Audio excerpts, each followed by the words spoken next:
Ayiwa an balimaw aw ni yanwa kibaruya b'an bolo ka ladaw tulo kan o de ye k'a fɔ ko an ka sigida min bɛ yen n'o ye Mille 8 logement ye ni dɔw yɛrɛ b'a fɔ a ma ko ATT bugu olu sigidala mɔgɔw olu bɛ dusukasi kɔnɔna na an filɛ nin yɔrɔ min na i b'a fɔ bi ka d'a kan k'a fɔ ko jiko gɛlɛya de b'olu fɛ yen nɔ o jiko gɛlɛya in kɛra sababu ye u ka jɛkulu dɔw bɛ yen nɔ o jɛkulu ye sigida yɛrɛ kɔnɔna na o jɛkulu in ye dalajɛniba kɛ don tɛmɛnlenw na o dalajɛni hukumu kɔnɔna na o ye a da sigidala mɔgɔw tulo kan k'a fɔ ko jiko gɛlɛya in ka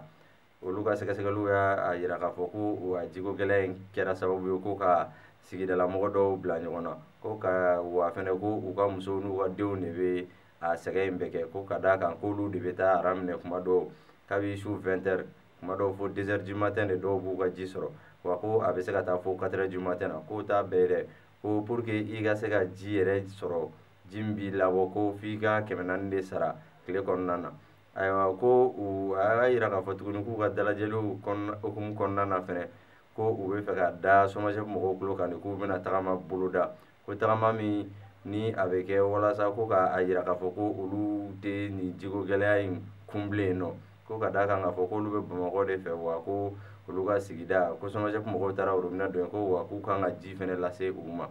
ayiwa o tɛmɛnen kɔ ka bɔ yen kibaruya wɛrɛ min b'an bolo ka da o tulo kan o de ye k'a fɔ ko an ka finitigi fila k'olu bɔnɛliw nin na mardi su ka dugu jɛ mercredi la an ka jamana kɔrɔnyanfan fɛ ko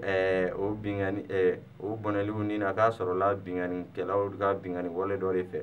ayiwa ko bingani hukumu kɔnɔna na sa u kɛlen ka mugu wuli ɲɔgɔn na an ka finitigi fila ninnu k'olu nin tora a la ayiwa k'a kɛra sɔnpi de ye kilomɛtiri 20 ɲanfunge fanfɛla la yen nɔ